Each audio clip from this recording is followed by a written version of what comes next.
Ksoo is finally on trial for the murder of Lil Buck, that prosecutors say was a calculated hit in Jacksonville's rap war. But this ain't just another drill beef turned courtroom case. This one's different because the star witness pointing the finger at Ksoo is his own father. What started as a revenge mission for his brother has spiraled into one of the most shocking cases the city's ever seen. And in this video, we're breaking down the whole situation inside the courtroom. Ksoo's trial finally kicked off 5 years after the hit on Lil Buck, and it's already one of the wildest court cases Jacksonville's seen. Prosecutors say Ksoo, real name Hakeem Robinson, hopped out a stolen silver Altima at Dames Point Plaza, chased down Charles Lil Buck McCormick, and lit him up with a rifle in broad daylight. His cousin ATK Scotty, Leroy Whitaker, was with him, and they're both facing first-degree murder and gun charges, each with their own jury in the same courtroom. The feds have had this case cooking. They pulled dash cam and plaza footage showing a masked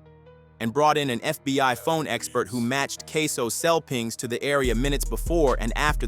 A print from the slide matched Ksoo too, but the state couldn't prove when it was left there. Same with the tower data. It places his phone in the area, but not on the trigger.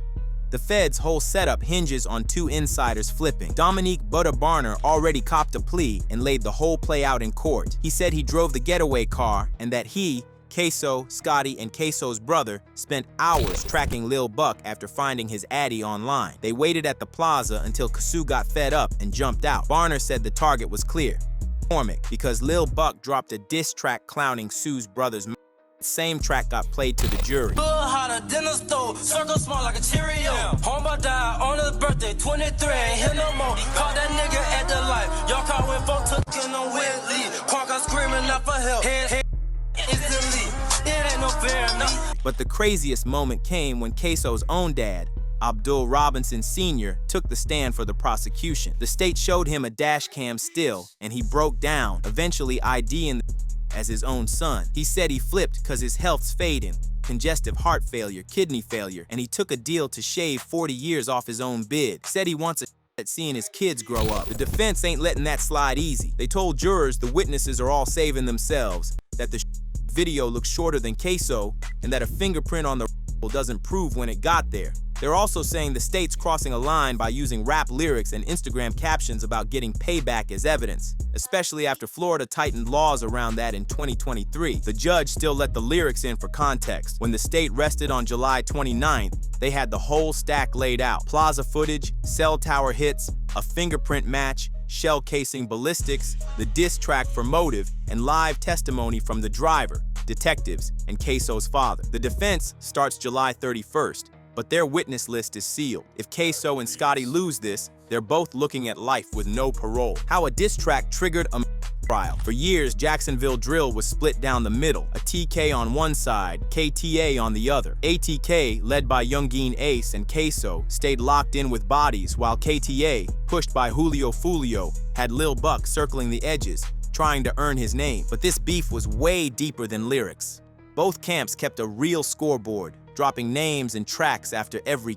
Back in January 2019, ATK took one of the hardest hits when Willie Boss Goon Addison got caught in a drive-by just hours after performing. Cops say Boss Goon was like a stepson to Abdul Robinson Sr., Ksoo's pops, and that hit left the whole crew wounded, literally. From that day, the word inside ATK was simple: get back. But Lil Buck didn't just stay quiet. Not long after, he dropped a diss that mocked Addison's directly. Barner told the court that was the final straw. After hearing the track, the whole crew made it a mission. McCormick. Barner, who already pled and took a 20-year cap, testified that he, Ksoo, ATK Scotty, and Ksoo's brother tracked down Lil Buck's address through public records, then started following him. On January 15th, 2020, they stole a silver Altima, loaded it with and sat outside Lil Buck's spot waiting to move. Hours later, they followed him to a staffing agency. When Lil Buck stepped back out, Ksoo wasn't waiting any longer.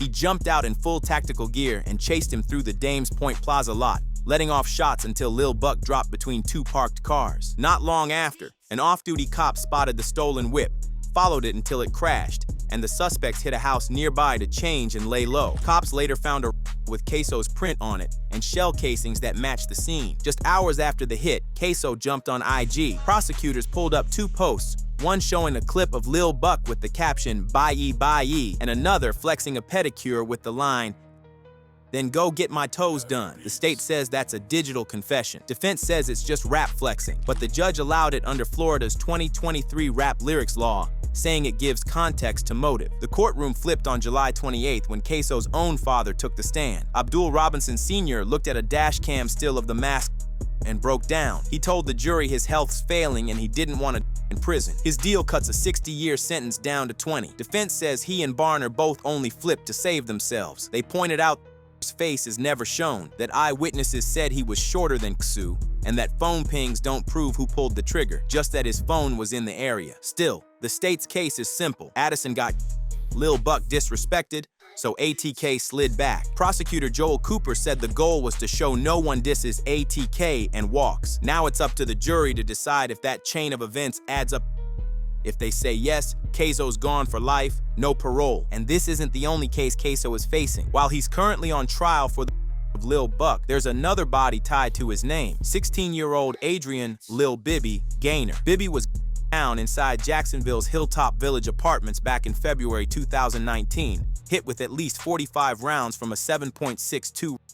And both Dominique Buddha Barner and Ksoo's father, Abdul Robinson Sr., told investigators that Ksoo admitted to hitting Bibby. In 2022, the Bibby charge was upgraded to capital, meaning life without parole if convicted. But that trial is on hold while the Lil Buck case plays out. Depending on how this jury rules, the state might push for a second trial or use the Bibby indictment as leverage to force a plea. Either way, both are connected by the same war, the same crew, and the same witnesses. The fall of Lil Buck might just be the opening chapter. 2 defendants, 2 juries. This case ain't just about bodies and diss tracks. It's a courtroom chess match, and Judge Tatiana Salvador is calling the plays. She locked in the July 21st trial date after snapping on both sides for last-minute evidence dumps, including 130 surprise jail calls from Barner that still might blow a hole in the state's case. Because 2 co-defendants are on trial, Ksoo and his cousin ATK Scotty, she's running a rare dual jury setup. Ksoo's jury sits on one side, Scotty's on the other, and court deputies are moving evidence in separate envelopes so each panel only sees what's admissible for their guy. It's a tightrope walk, and every move matters. But not everybody charged is even in that room. Ksoo's brother, Abdul Jr., was indicted too, but his case got severed, so jurors haven't heard his name once. Meanwhile, Scotty's fighting more than just. He's also facing burglary with assault and home invasion robbery for that crash and run into a house after the hit. Originally, the state tried to throw gang enhancement on all the charges, claiming they acted as criminal gang members, but dropped that angle, probably to avoid complicating the case. If Scotty gets hit, that could mean way less time than originally on the table. On the legal teams, the state's got Assistant State Attorney Joel Cooper leading the charge, saying the was a message of respect. Ksoo's being repped by Miami defense duo Tara Kawas and Chris DeCoste, the same ones who worked YNW Melly's case. Their angle is wrong height, wrong man, pointing to witnesses who said looked shorter than Ksoo. Scotty's public defender, Julie Schlacks, is trying to say Barner pulled the trigger and that Scotty only shows up through DNA found on some pajama pants from the house they hit after the crash, not the scene. One major piece still dangling is those 130 jail calls from Barner, which just surfaced in April. The defense is planning to play pieces of them in court to show Barner's story keeps changing. On the forensic side, expert Jason Latham ruled out both Scotty and Barner as the masked based on size and movement, but said Ksoo can't be excluded. That's the only scientific analysis of the dash cam video so far. And while Scotty's DNA was found in the home they invaded, Ksoo's wasn't. Then there's Abdul Robinson Sr., Ksoo's own dad, whose deal is locked in black and white. He didn't plead to just accessory after the fact and fleeing cops, but that deal only holds if the state says he told the truth here and in the Bibby trial later. If so, his 60-year max drops to 20. Why'd this all take 5 years to get to court? COVID delays slowed the whole Duval County felony docket, and Judge Salvador pushed the trial twice. Once for the Barner calls, and once so both sides could finish prep for this 2-jury experiment. These final pieces could shift everything. If Barner's credibility crumbles, the jury might not buy anything he said. If Scotty gets hit for burglary but not, the state still walks away with a W. And if the juries can't trust either of the insiders or the father who flipped, the whole case could unravel. With rap lyrics, plea deals, and a real gang war hanging over every testimony. This trial ain't just about Ksoo, it's about how far the justice system can stretch when street politics spill into court. What most people don't understand is that before Ksoo ever caught a charge or dropped a track, this war was already written in his blood. Meet the Robinsons. Fans know Ksoo for his music and his charges, but what they don't realize is that this whole thing runs way deeper than him. The Robinsons have been embedded in Jacksonville street politics since the 90s. Ksoo's name might ring out the loudest now, but it was his older brother Willie, aka Boss Goon, who helped drag him into the war, and who ended up one of its most high-profile casualties. Before Willie started repping Boss Goon, that name already held weight in Duval. The original Boss Goon was a Flag Street hitter who helped kick off one of the city's deadliest beefs against Grand Park.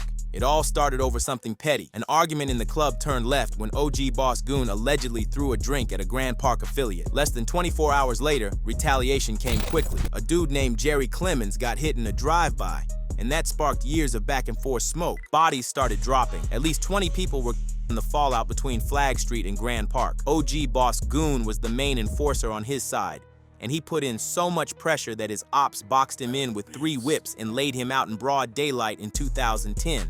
That hit sent a message, but it also turned the Boss Goon name into legend. So when Ksoo's brother Willie got active, he picked up that title and wore it like armor. That same year, the OG got Willie, now going by Boss Goon, caught a murder charge. He beat the case after the state dropped it for lack of evidence, but it wasn't the end. He got locked for 6 years on burglary and lying under oath. Came home in 2018, 8 years older, talking about changing his life and going legit. He hit the booth, booked shows, tried to shift lanes. People close to him said he wanted out of the street politics, but that past had a grip on him. In January 2019, just a few months after coming home, Boss Goon performed at the Paradise Gentlemen's Club. Seemed like a celebration, no drama, just good energy. After the show, he slid out with his dad, Abdul Blue Robinson Sr., and his brother Crazy K. The whip was full, but before they could even get far, 3 separate cars boxed them in and opened fire on the highway. Over 100 rounds flew. Everyone in the car got hit. Crazy K took 3 to the head and somehow survived. Blue got twice in the back. Boss Goon wasn't as lucky. He died right there. The hit was coordinated, surgical, and to this day, no one's been arrested. Blue told the press he thinks the police didn't even care. Said ever since he got out in '09, he's been moving clean. But the name Robinson still had weight, and not the good kind. According to him, the cops looked at his past and didn't treat the case like they would have if it was a regular family. No justice. Just another name added to Jacksonville's body count. And that's what makes Ksoo's story different. He wasn't just another drill rapper sliding for the clout. He came from a family already soaked in blood, from a war that never really stopped. Now he's facing 2 trials of his own. But when you trace it back, it all started long before he ever picked up a mic. After Boss Goon got rumors started flying that Blue, the father, had put money on the heads of whoever was behind the hit. He denied it publicly, telling news cameras he wanted justice, not blood. But behind the scenes, it was a different story, because Ksoo didn't wait for court dates or investigations. As soon as his brother dropped, Ksoo allegedly jumped off the porch and started sliding for him. Inside Jacksonville's rap beef, the war really took off after Fulio's cousin Zion Brown, reportedly by Ace's homie Trey Shorty. After that, bodies on both sides started dropping. One of the biggest hits came when Ace, Quan, and 4 left a restaurant and got ambushed. Over 50 rang out. Ace got hit and survived, but he watched 2 of his closest friends and his own brother get gunned down right next to him. That hit sparked a whole wave of disrespect. Fulio dropped "When I See You," going straight at Ace. He ain't been the same since he's seen the other 3. Gave that boy the business, like a suit and a bow tie. Light them boys block up like the 4th of July. ATK responded with straight venom, mocking Fulio's friends in tracks, Instagram captions, and lives. And right in the middle of all that, Ksoo allegedly took it one step further. Reports say Fulio's little brother Bibby and his homie Pop Out were chilling at the Hilltop Apartments in 6-block territory. Ksoo and ATK Scotty pulled up, hopped out, and let fly. Bibby and Pop Out split up, trying to run. Scotty chased Pop Out, who managed to get away. Ksoo allegedly ran down Bibby, caught him, shot him point blank in the head. Bibby's became one of the most disrespected Jacksonville drill. Ksoo and Scotty kept the pressure on, taunting Fulio's side on socials, even wearing custom jerseys with Bibby's name on them. Then on his track, Ksoo said, "Bibby had a closed casket, I wasn't surprised. Was in the hospital for a week, still died." 6. Tell him how your mama got hit, you ain't slide. Everything seemed calm when the ATK crew touched down in Waycross, Georgia. But when they got back to their hotel, the ops were already waiting. As soon as they hit the parking lot, rang out. While most people ducked and ran for cover, Ksoo and ATK Scotty stood their ground and fired back. Ksoo later dropped Bin and rapped about that exact moment. Shoulda killed me in Waycross. They hopped out with them Ks, me and Scotty bussin' back. We was on the same page. The war between ATK and 6 Block quieted down after that, but not for long. In 2024, ATK allegedly caught their biggest target, Foolio. He was in Tampa celebrating his 26th birthday when believed to be from ATK and 1200 found him. Foolio was killed.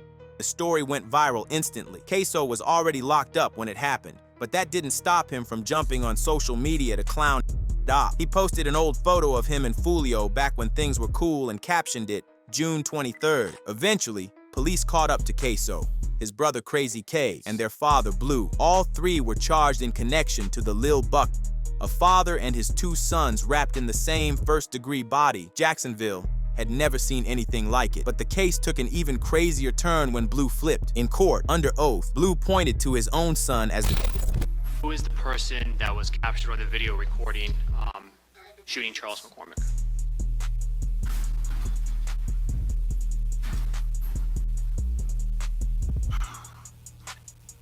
My son. What's your son's name? Hakeem.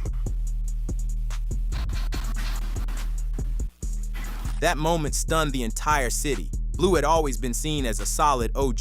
No one expected him to fold, especially not on his own blood. But after word got out that Blue was cooperating to save himself, he jumped on social media trying to explain. Said if it was his own pops in that situation, he'd do anything to keep him out of prison. But what most outsiders don't realize is, Blue wasn't just some regular street dad. He was one of the most feared names in Jacksonville before any of this trial drama started. Abdul Robinson Sr. had been active since the 80s. In the 90s, he was pushing major weight with his partner Smiley, and the two were known as some of the most violent dealers in the city. From street king to state witness, Blue caught 3 separate charges in the 90s and beat all of them. The feds tried for years to nail him, but nothing ever stuck. The streets knew what time it was, but the system couldn't pin anything solid on him. That's when 2 cops, Arik Sinclair and Dave Blitz Bisplinghoff, were put on the job to take down Blue and his partner Smiley once and for all. An informant told them Blue and Smiley were about to pay him off. Blitz and Sinclair thought they finally had their setup. They didn't have enough for a rap yet, but if they could catch them mid-bribe, it'd be enough to put them both behind bars. The setup was supposed to be airtight. Blitz and Sinclair had their sting lined up, ready to finally catch Blue and Smiley slipping. But the whole thing fell apart before it even got started. Word got out on the street. Somehow Blue and Smiley knew it was a trap. Blitz thought it had to be loose talk, maybe Sinclair bragging too early about bringing them down. But then he got a phone call that flipped everything upside down. Then, the morning of the day of the bribe is to be accepted, another individual calls me. It's a completely different informant. I refer to him as CI number 1 because he was by far my most productive informant. He just tells me that he now knows for a fact that we are going to accept a bribe today from Blue and Smiley. The very informant who was helping set up the deal told Blitz straight up his own partner, Officer Arik Sinclair, was the leak. Sinclair had been tipping off Blue and Smiley the whole time. Blitz and Sinclair had worked cases together for years, but Blitz had no clue his partner had flipped and was working with the same dudes they were supposed to be arresting. After that, Blitz requested a transfer. His informant told him he was in danger, but even then, there wasn't enough evidence to put Sinclair in cuffs. That changed in 1999 when Blue, Smiley, and their homie, Dondreka Marlo Bates, all got taken down in a major drug bust. Bates got booked first, and he immediately started snitching, told the cops everything he knew about Blue and Smiley. When the other 2 finally got picked up, they pointed the finger right back at Sinclair, saying he'd been feeding them info every time a bust was about to go down. That's how Ksoo's dad, Blue, ended up catching a 21-year sentence. But he didn't serve the whole bid. He gave the feds what they wanted and walked early. Smiley, he went down for 30 years. What's weird is that Smiley was cooperating too at first, but then switched up and stopped talking. Rumors say there were other dirty cops involved, and they pressured him to fall back. Whatever went down, nobody was safe, because Blue and Smiley weren't just running with crooked cops. They were helping them run the streets. Officer Arik Sinclair wasn't acting alone. He was part of a clique of Jacksonville officers, Carl Walden and Jason Powell included, who spent years robbing drug dealers and flipping their product. It started in the mid-90s. Powell pulled over a local dealer for drunk driving, called in Sinclair, and the two of them found $1,200 cash, coke, and weed. Instead of making the arrest, they let the dealer walk, split the cash, and Sinclair pocketed the drugs to sell later. From there, it spiraled. Sinclair, Paul, and Walden started hitting trap houses without warrants, stealing whatever they found. Off-duty robberies, no paperwork, no questions asked. In 1998, Sinclair even set up a dude named Hussam Tahan, paying local dealers to rob him for $50,000. That money was supposed to go to Tahan's uncle, Sami Safar, for his business, but the cops weren't done. They went after Safar next, and this time it ended murder. Officer Walden brought in a homie named Kenny McLaughlin, and together they killed Safar and dumped his body. It should have been the perfect crime, but when Blue and Smiley flipped on Sinclair, the whole dirty cop network unraveled. All their secrets came spilling out. So when news broke that Blue had flipped on his own sons, Ksoo and Crazy K, people were shocked. But in Jacksonville, a lot of old heads weren't surprised. This wasn't Blue's first time giving it up to the police. To this day, no one knows how he skated on the 3 charges he caught in the 90s, but the street's been whispering that he had help from inside. And Blue wasn't the only OG in the family moving heavy. Ksoo's mom's side had hitters too. His grandfather, Leroy Tilley, was a major name in the city's crack era. By 1992, he'd already been arrested over 40 times with attempted murder on his sheet. Police linked his operation to at least 4 murders. Tilley was one of the most feared names in Jacksonville during the height of the drug wars. The Robinsons weren't just a street family, they were part of Jacksonville's foundation. But now, the empire's cracking. Ksoo is facing life, Crazy K is in deep, and their whole circle is being peeled apart in court. Only Blue might walk away, but even if he beats the time, he can't beat the city, not after what he did. If he stays in Duval, it's just a matter of time. The Robinsons were once feared in Jacksonville, now they're unraveling in court. Ksoo is facing life for the Lil Buck. His cousin ATK Scotty is fighting the same charges, and Crazy K's name is tied to the hit too. Their getaway driver flipped, and Ksoo's own father took the stand, pointing at his son as the shooter. What started as a get-back move for Boss Goon has turned into the downfall of one of Duval's most notorious families. If you like this video, click on a video on either side to watch a video similar to this one.